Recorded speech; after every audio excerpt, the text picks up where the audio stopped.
Varicose veins కి సరైన చికిత్స కోసం సంప్రదించండి ఎవిస్ హాస్పిటల్. నమస్తే రమగారు. నమస్తే జయ. రమగారు, కాలానుగుణంగా కొన్ని మార్పులు చేసుకుంటూ పోతాం. మనము పోయిన సంవత్సరం ఉన్నట్టు ఈ సంవత్సరం ఉన్నాం రమగారు. ఈవెన్ వీడియోలో కూడా చూడండి, మన రూపురేఖలు చాలా మార్పులు కనిపిస్తూ ఉంటాయి. బేసిక్ అలానే ఉంటుంది. బేసిక్లో చేంజ్ ఎక్కడ వస్తుంది కదా. అంత ఎందుకు ఇంతకు ముందు మాట్లాడిన మాటే మళ్ళీ రిపీట్ చేయాలంటే పదాలు మారిపోతూ ఉంటాయి, అక్షరాలు మారిపోతూ ఉంటాయి కదా. అట్లనే పద్ధతులు కూడా పూర్వకాలపు పద్ధతులకి ఈ కాలం పద్ధతులకి చాలా తేడాని గమనిస్తూ ఉంటాం. కానీ అప్పట్లాగానే ఉండాలి, అప్పటి పద్ధతులే ఫాలో అవ్వాలి. అప్పుడైతే అలా ఉండేవారు. ఫర్ ఎగ్జాంపుల్ మా అమ్మ అయితే ఇన్ని చేసేది ఆవిడ కాలంలో, మా నాన్నగారికి నువ్వైతే అసలు ఏమీ చేయలేకపోతున్నావు, ఇలాంటి మాటలు వింటూ ఉంటాం. ఒక వైఫ్ అండ్ హస్బెండ్లోనే కాదు, ఏ రిలేషన్లోనైనా, ముఖ్యంగా భార్యాభర్తల మధ్య కదండి. అది మనం ఈ రోజుకి చేయగలుగుతామా? పూర్వకాలంలో చేసిన పద్ధతులు, ఇప్పుడు మన అమ్మమ్మలు నాయనమ్మలు వాళ్ళు ఫ్యామిలీని చక్కదిద్దిన విధానము, వాళ్ళు నడుచుకున్న పద్ధతిని ఈ జనరేషన్లో ఉన్న పిల్లలు వాళ్ళ వాళ్ళ భర్తలకి వాళ్ళ వాళ్ళ ఫ్యామిలీకి చేయగలుగుతారా? ఈ కాలానికి అనుగుణంగా చెయ్యాలా? అన్నీ మారిపోయినాయి కదా జయ. మన అమ్మ నాన్నలు ఉన్నట్టుగా మనం ఉన్నామా? ఉన్నామా? లేదు కదా. లేవు. పోనీ మనం ఉన్నట్టు మన దగ్గర బుడ్డ పిల్ల కూడా చిటిది చిన్న పిల్ల కూడా మనలాగా లేదే. నువ్వు నీ 7వ క్లాస్లో నువ్వు ఉన్నట్టుగా నీ కూతురు 7వ క్లాస్లో అది ఉందా ఇప్పుడు? అస్సలు హస్తి మసకాంతరం తేడా రాలా, ఏరుకి దోమకి ఉన్నంత తేడా ఉంది. కరెక్ట్ రమ్మగారు. పరిస్థితులు మారిపోవటాలా. బేసిక్స్ కొన్ని ఉంటాయి. తల్లి పిల్లల అనుబంధాలు, కంటాలు, ఇవన్నీ సహజం. వివాహాలు కూడా అలాగే ఉన్నాయి. సంసారాలు కూడా ఇంచుమించుగా ఫ్రేము, భార్య భర్త, ఓ 2 పిల్లలు 4 పిల్లలు, ఫ్రేమ్ అలాగే ఉంది. పాత రోజుల్లో భార్య భర్త 4 పిల్లలు, 4 కోడళ్ళు, 6 మనవలు, 1-2 ముని మనవలు, ఒకే గుంపుగా సమూహంగా చిన్న ఒక ఇంట్లోనే ఉండే విధానం ఇది వరకు ఉండేది. ఇప్పుడు భార్య భర్త, ఓ 2 పిల్లలునే ఒక సమాజంగా ఉంటున్నాం. అంటే ఫ్యామిలీగా ఉండటం సేమే, వ్యాస్ట్ పెద్ద ఫ్యామిలీవా చిట్టి ఫ్యామిలీవా అనేది మారిపోయింది. పల్లెటూళ్ళని వదిలిపెట్టి పట్టణాలకు వచ్చారు, పట్టణాలను వదిలిపెట్టి నగరాలకు వెళ్ళాం, నగరాల నుంచి విదేశాలకు కూడా వెళ్ళిపోయాం. మార్పులు సహజంగానే జరిగిపోయినాయి. పూర్వం అంటే మా అమ్మ నాడు తీసుకుందాం. మా అమ్మ మీ అమ్మ దగ్గరికి వెళ్ళాం. మీ అమ్మ మా పెద్దక్కయ్యల వయసుది మీ అమ్మగారు, మా అమ్మ ఏమో ఆ అమ్మమ్మ వయసుది అనుకో. మా అమ్మ నాడు స్కూల్ చదువులు కూడా లేవు. మా అమ్మకి పుస్తకాలు చదవటం వచ్చు, పెద్ద బాల శిక్ష అవి చదువుకుంది ఆవిడ. మా అమ్మ సమూహంలో మా వాళ్ళందరూ కొంచెం చదువుకున్న వాళ్ళే చేయ. మా పిన్నులు అందరికీ చదవను రాయను వచ్చిన వాళ్ళే ఉన్నారు. మా అదృష్టం, మరి చిట్టుకూడూరు చేసుకున్న అదృష్టం. అక్కడికి వచ్చిన కోడళ్ళందరికీ కాస్త పుస్తకం చదవటం వచ్చు అందరికీ. ఒక్కళ్ళని కూడా చదువు రాని వాళ్ళు అని తీయటానికి వీల్లేదు మా ఇళ్ళలో. మా అమ్మాయి కాదు, మా నాన్నగారి ఫ్యామిలీస్లో, మా పింతల్లులు, మా అమ్మ వైపు కజిన్స్లో కూడా. కానీ ఆ కాలంలో బేసిక్స్ రాని వాళ్ళు ఎంతమందో ఉండేవాళ్ళు కదా. మీ అమ్మ కాలం నాటికి కనీసం 10th క్లాస్ అయినా ఉంది. 10th క్లాసు అంటే అబ్బో, 10th క్లాసు అమ్మమ్మలు ఇప్పుడు వేల మంది, లక్షల మంది కనిపిస్తారు మన తెలుగు రాష్ట్రాల్లో. 10th చదివారు. 10th అంటే వీళ్ళకి పిల్లల్ని కూర్చోబెట్టి చదివించడము, చదువు యొక్క విలువ, దాని గౌరవము, దాని మర్యాద తెలిసిన వాళ్ళు. అంతేగా. తర్వాత తరాల్లోకి వచ్చేసరికల్లా ఇప్పుడు ఆవిడ 10th క్లాసు తల్లుల పిల్లలు కూడా మీరందరూ గ్రాడ్యుయేషన్లే. బీటెక్లు కొద్దిమంది ఉన్నారు, నీ లెవెల్లో ఉన్న వాళ్ళు బీటెక్స్ కొంతమంది, ఎక్కువ భాగం గ్రాడ్యుయేట్స్ ఆడపిల్లలు. ఈ గ్రాడ్యుయేట్స్లో కూడా బీఈడీలు చేసి ఉద్యోగాలకు వెళ్ళిన వాళ్ళు, ఇంజనీరింగ్ చేసి ఫర్దర్గా ఫారిన్ కంట్రీస్కో ఎక్కడికో ఉద్యోగాలకు వెళ్ళిన వాళ్ళు ఉన్నారు. మీ తరం తర్వాత జస్ట్ ఒక 4-5 ఏళ్ల తర్వాత, నీ తర్వాత అనుకో, లేట్ 30s వాళ్ళ వరకు అందరికీ చదువులు ఉన్నాయి, అందరికీ ఉద్యోగాలు ఉన్నాయి. ఈ అందరూ కూడా ఎంసెట్లు రాశారు. తెలుగు రాష్ట్రాల వరకే తీసుకుందాం, భారతదేశం అంతకీ మనం వెళ్ళొద్దు. మన 2 రాష్ట్రాలే మనం, ఎందుకంటే అక్కడ పుట్టాం, మనం ఇక్కడ జీవిస్తున్నాం కాబట్టి. ఇవి 2 మనమే కదా. ఎక్కువ భాగం పల్లెటూళ్ళల్లో కూడా ఏ బీకామో, ఏ బీఎస్సీయో, ఏ బీఏనో, ఏ బీటెక్కో, కనీసం ఇంటర్మీడియటో చదివి కూడా తర్వాత మనకి ఇదేమిటి మన టీచర్ ట్రైనింగ్ తీసుకునే బీఎస్సీ డిఎస్సీ రాయటము, టెట్ రాయటము, ఇంకా ఏమిటో రాయటము, ఇలాంటివి వచ్చేసినాయి. అందరికీ ఉద్యోగాలు. ఇప్పుడు ఈ పరీక్షలు రాసేటప్పుడు వీళ్ళందరూ 10th class, intermediate, MPC, BiPC చేసిన ప్రతి వాళ్ళు ఎంసెట్లు రాస్తారా? రాయరా? డెఫినెట్గా. ఎంసెట్ రాయాలంటే ఏమిటి, మా ఇంట్లో మేము కూర్చుని ఒకరోజు వెళ్ళి పరీక్ష రాసి రావటమా? కాదుగా. ఎంత కష్టపడి మగ పిల్లలందరితో కూర్చుని ఈ ఆడపిల్లలు కూడా మార్నింగ్ 7 నుంచి ఈవినింగ్ 7 దాకా కాలేజీలు, అక్కడి నుంచి ఇంకో 2 గంటలు ఎంసెట్ కోచింగు ఉందా లేదా, దానికి సీట్ వచ్చింది రాపోయింది వేరే సంగతి, మనకు సంబంధం లేదు దానికి. సీట్ రాలా, బీటెక్ కూడా పోయినాయి కొన్ని పేపర్లు, బీటెక్ ఫినిష్ అయ్యి కూడా పప్పది మక్కల ఇంట్లోనే కూర్చుంటుంది. అయినా సరే ఒక పిల్ల దాని ఎల్కేజీ నుంచి అది సాటి మగపిల్లలతోటి అన్నిటా పోటీ పడవలసే వచ్చిందా రాలేదా 20 ఏళ్ల దాకా? 100%. దీనికి ఆడమగా తేడా లేదు కదా.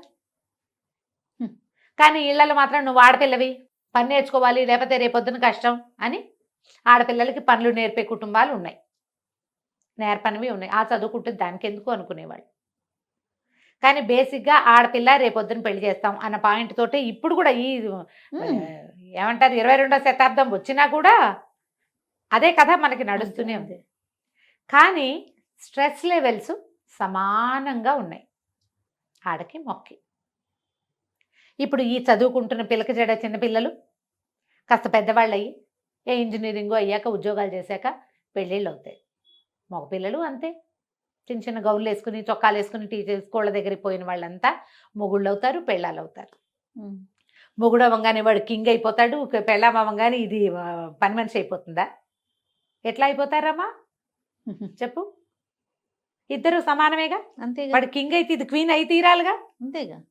పాత రోజుల్లో ఏమిటి, భర్తలు కింగులుగా, వైఫ్లు సపోర్టర్లుగా. నేను దాస్ అంటల్లా, సర్వెంట్ మేడ్ అంటల్లా, వైఫ్ సపోర్టర్గా ఉండేది ఇది వరకు. ఎందుకంటే ఆ కాలంలో మగపిల్లలకి మగవాళ్ళకి చదువులో సంపాదన మార్గము అవలంబించవలసి వచ్చేది. వాళ్ళు ఆడవాళ్ళు దీన్ని ఆ మగవాడికి సపోర్ట్గా ఉండటానికి వాళ్ళు ఇళ్ళు సమర్థించేవాళ్ళు.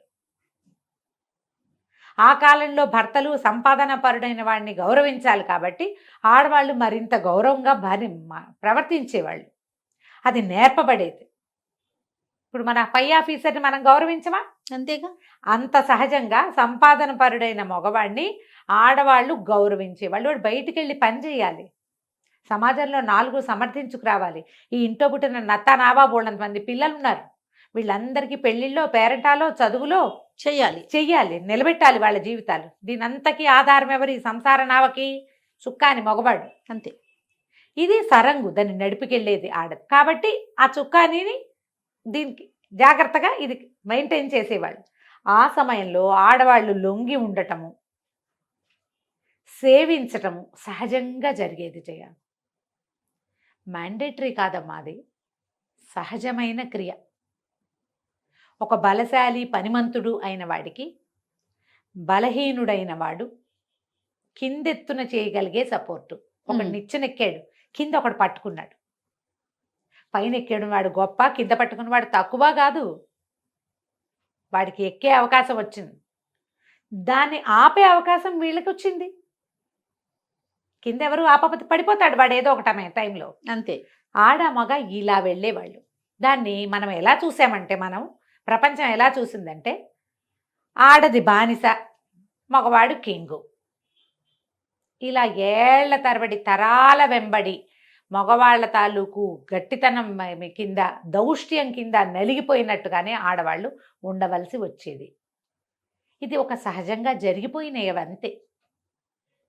వాళ్ళు ఎక్కువ వీళ్ళు తక్కువ అని భావాలు అప్పుడు ఏం ఉండేవి కాదు. కానీ ఏంటంటే భరించేవాడు భర్త, ఇల్లంతా వీడు మోస్తాడు. ఆడది పని చేయకేం చేస్తుంది? పిల్లల్ని పెంచకపోతే ఎట్లా, పిల్లల్ని చూసుకోకపోతే ఎట్లా, పని చేయాలి పని చేయాలి పని చేయాలని అలవాటుగా అతను రక్తంలో నూరేశారు. అంతే. ఒక వస్తువులో రెండో వస్తువుని వేసి రంగరించేశారనమాట. మల్లెత్తరేసి చందనం నూరేమనుకో, చందనము మల్లెత్తరు 2 కలిపి వాసన వస్తాయి, కనపడదు అత్తరు, అదే చందన ముద్దల్లోనే ఉంటుంది. అట్లా ఈ సేవాభావాన్ని ఆడవాళ్ళకి అలవాటు చేసేసారు. జరిగిపోయిందంతే. వాళ్ళు బోళ్ళంత కష్టపడి ధాన్యం తెచ్చి ఇంటికి పడేస్తే దాన్ని చెరిగేవాళ్ళు, దంచేవాళ్ళు, బాగు చేసేవాళ్ళు, పచ్చరం చేసేవాళ్ళు అంతా ఆడాళ్లే. వాడు అక్కడ నారుగాలం కష్టపడి పనిచేస్తాడు. ఆ వస్తువుని ఆ కంచంలోకి తెచ్చేది ఎవరు? ఇక్కడ తక్కువ కష్టమా ఇది? మరి కాదు, ఇది అంత కష్టమును. ఈ అమ్మాయి ఎట్లాగైతే ఆ పని చేయలేదో ఆ మగవాడు అలాగే ఈ పనంతా చేయలేడు, చేసేవాళ్ళు కాదు. దయచేసి ఇలా ఆలోచించండి. ఇప్పుడు కూడా మా నాన్నని మా అమ్మ సేవించినట్టుగా నువ్వు నన్ను సేవించాలని భార్యల్ని అడగడానికి వీల్లేదు. అంతే. నో అంటే నో. మీ అమ్మలు మన అమ్మలు మా అంటే మా అమ్మ కూడా నేను కూడా అసలు సరిగా చెప్పాలంటే ఉద్యోగాలు లేవు, చదువు లేదు, చాలా రకాల పనులు వీళ్ళ వల్ల కాదు. డబ్బులకి నీ మీదే డిపెండ్ అవ్వాలి, భర్త మీదే డిపెండ్ అవ్వాలి, భర్తే కాచి కాపాడాలి. ఆ పరిస్థితి వేరు. ఇప్పుడు లోకం మారింది. అమ్మాయిలకి చదువులు ఉన్నాయి, ఉద్యోగాలు ఉన్నాయి, పుష్కలంగా నీలాంటిదే స్ట్రెస్ ఉంది, అన్నీ ఉన్నాయి. చేయగలిగే కెపాసిటీ. ఇంట్లో కూర్చుని కరెంటు బిల్లు కట్టేస్తారు, వాటర్ బిల్లు కట్టేస్తారు, సమస్తమైన బిల్లులు కట్టేస్తారు. ఎప్పుడో ఒకప్పుడు బలవంతుడు, శారీరకంగా బలవంతుడు, బయటికి వెళ్ళి సమర్థించగలిగిన వాడైనటువంటి మగవాడి యొక్క అవసరం సాధారణంగా ఒక స్త్రీకి అవసరం అవుతుంది. ఇప్పుడు కూడా ఈ కాలంలో కూడా ఎప్పుడో ఒకసారి. అలాగే ఆడవాళ్ళకి మగవాడి అవసరం లాగా మగవాడికి కూడా స్త్రీ అవసరం సమానంగానే ఉంది. ఇప్పుడు ఎవరెక్కువ ఎవరు తక్కువ కాదు కదా. అస్సలు నీకు క్వశ్చనే లేదు. నీకు వీళ్ళు ఎంత కావాలో వాళ్ళకి నువ్వు అంతే కావాలి. ఎవరు లేకుండా, తండ్రి లేకుండా పిల్లల్ని పెంచిన తల్లుల్ని కోకొల్లలుగా చూసాం మనం. అలాగే ఇటీవల తల్లు లేకపోయినా పిల్లల్ని పెంచుతున్న నాన్నల్ని కూడా చూస్తున్నామండి. చూస్తున్నాం కదా. ఇప్పుడు ఎక్కువ తక్కువ ఈ సమాజంలో ఎక్కడుంది? మా అమ్మ చేసినట్టు నువ్వు చేయటం లేదు అని అనటానికి వీల్లేదు. మీ అమ్మకి ఈ అమ్మాయికి ఉన్నంత స్ట్రెస్ లేదు. ఈ భావాలని తల్లులే స్థిరపరుస్తారు పిల్లల్లో.